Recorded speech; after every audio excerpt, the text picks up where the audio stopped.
नमस्कार। सोचिए दुनिया में एक ऐसा संकरा सा समुद्री रास्ता है जिसके बंद होते ही पूरी दुनिया की अर्थव्यवस्था पर ब्रेक लग सकता है। जी हाँ, आज हम बात कर रहे हैं हॉर्मुज़ जलडमरू मध्य की। वहाँ जो तनाव बढ़ रहा है उसे समझने की कोशिश करेंगे और सबसे ज़रूरी ये जानेंगे कि इसका भारत पर क्या और कितना गहरा असर पड़ सकता है। चलिए शुरुआत करते हैं ऊर्जा और शिपिंग विशेषज्ञ अजय सिंह के इस कोट से।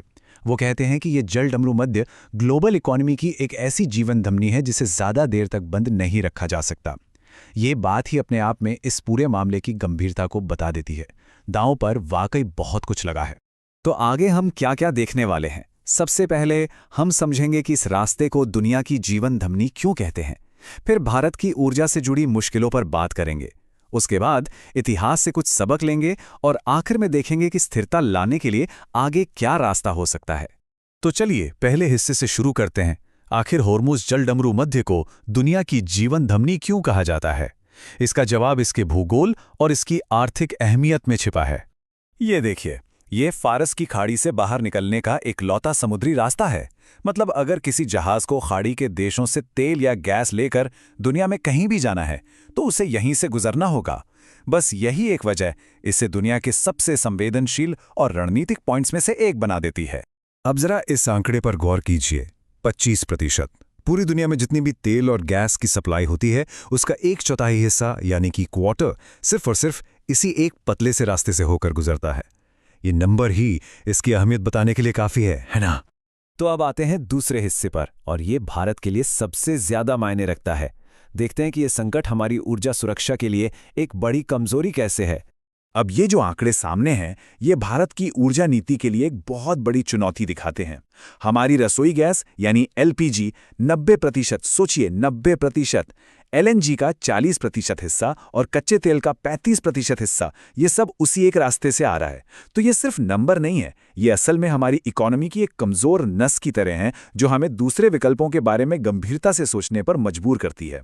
और देखिए इस संकट की टाइमिंग कितनी खराब है। ये सब ठीक तब हो रहा है जब ये उम्मीद थी कि रूस से हमारा तेल आयात शायद कुछ कम होगा और खाड़ी देशों पर हमारी निर्भरता और भी बढ़ने वाली थी। तो इस एक बात ने स्थिति को और भी ज्यादा नाजुक बना दिया है।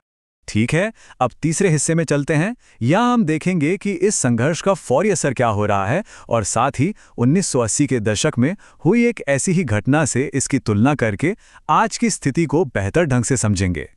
तो जमीन पर हो क्या रहा है? शिपिंग लगभग रुक सी गई है। ईरान ने जहाज़ों को दूर रहने को कहा है। अब भारत जैसे देशों के पास कुछ हफ्तों का स्टॉक तो है, लेकिन अगर ये संकट लंबा खींच गया तो आप मानकर चलिए कि तेल और गैस की कीमतों में जबरदस्त उछाल आना तय है। अब जरा इतिहास से तुलना करते हैं। 1980 के दशक में भी एक टैंकर वॉर हुई थी, लेकिन आज की स्थिति उससे बहुत अलग है। उस वक्त ईरान और इराक की सैन्य क्षमता लगभग बराबर थी। आज ऐसा नहीं है, क्षमताओं में बहुत बड़ा अंतर है। और साथ ही आज की टेक्नोलॉजी, निगरानी और डिफेंस सिस्टम्स कहीं ज्यादा एडवांस्ड है। लेकिन इतिहास से जो सबसे बड़ा सबक मिलता है वो ये है कि उस वक्त भी बहुत नुकसान के बावजूद दुनिया की बड़ी ताकतों ने मिलकर ये पक्का किया था कि तेल और गैस का फ्लो न रुके, ये जीवन धमनी खुली रहे। और उम्मीद यही है कि इस बार भी ट्रैफिक को फिर से शुरू करना ही हर किसी की पहली प्राथमिकता होगी। और अब हम आ गए हैं अपने आखिरी हिस्से पर। यहाँ हम ये जानने की कोशिश करेंगे कि क्या हमारे पास कोई और विकल्प हैं और इस संकट से निकलकर नॉर्मल स्थिति में वापस आने का रास्ता क्या है। तो सवाल सीधा है, क्या कोई प्लान बी है? क्या हम ऊर्जा को किसी और रास्ते से ला सकते हैं? चलिए देखते हैं। कच्चे तेल के लिए एक बहुत ही लिमिटेड ऑप्शन है। सऊदी अरब अपनी पाइपलाइन इस्तेमाल करके तेल को रेड सी तक पहुंचा सकता है, लेकिन यहां भी एक पेंच है। रेड सी में हूती विद्रोहियों का खतरा है, जो इस रास्ते को भी बहुत जोखिम भरा बना देता है। हाँ, एक अच्छी बात यह है कि दुनिया में रोजाना 3-4 मिलियन बैरल की एक्स्ट्रा प्रोडक्शन कैपेसिटी है, जो थोड़ी राहत दे सकती है। लेकिन एलपीजी और एलएनजी के मामले में स्थिति कहीं ज्यादा गंभीर है। देखिए, इन्हें बहुत ही ज्यादा ठंडे तापमान पर खास तरह की जहाजों में लाया जाता है। इनके लिए कोई जमीनी पाइपलाइन का विकल्प है ही नहीं। इसका मतलब सीधा और साफ है, अगर समुद्री रास्ता बंद हुआ तो इनकी सप्लाई भी बंद। तो फिर इसका हल क्या है?